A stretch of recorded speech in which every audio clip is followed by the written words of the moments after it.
শুভ সন্ধ্যা। আজ 9 সেপ্টেম্বর মঙ্গলবার। জানিয়ে দেব গত 24 ঘন্টায় বেনাপোল বন্দর দিয়ে ভারতের সাথে আমদানি রপ্তানি বাণিজ্য এবং পাসপোর্টধারী যাতায়াতের তথ্য। এছাড়া থাকছে ভ্রমণ ও বাণিজ্য খাতে রাজস্ব আয় এবং দেশীয় ও বৈদেশিক মুদ্রা ক্রয় বিক্রয়ের তথ্য। সাথে থাকুন। প্রথমে বাণিজ্য সংবাদ। গতকাল বেনাপোল স্থল বন্দর দিয়ে ভারত থেকে 361 ট্রাক বিভিন্ন ধরনের পণ্য আমদানি হয়েছে। এ সমস্ত আমদানি পণ্যের মধ্যে ছিল শিল্প কারখানার কাঁচামাল, তৈরি পোশাক, গার্মেন্টস, শিশুখাদ্য, কসমেটিক্স, মাছ সহ বিভিন্ন ধরনের পণ্য। বাংলাদেশি পণ্য ভারতে রপ্তানি হয়েছে মাত্র 87 ট্রাক। এ সময় বাণিজ্য খাতে সরকারের রাজস্ব আদায় হয়েছে প্রায় 14 কোটি টাকা। পাসপোর্টধারী যাতায়াত তথ্য। গতকাল বেনাপোল স্থলবন্দর ব্যবহার করে ভারত এবং বাংলাদেশের মধ্যে মোট 1483 জন দেশ বিদেশি পাসপোর্টধারী যাতায়াত করেছে।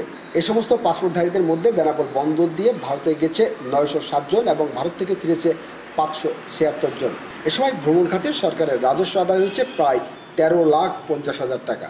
এবার দেশি ও বৈদেশিক মুদ্রা ক্রয় বিক্রয় তথ্য।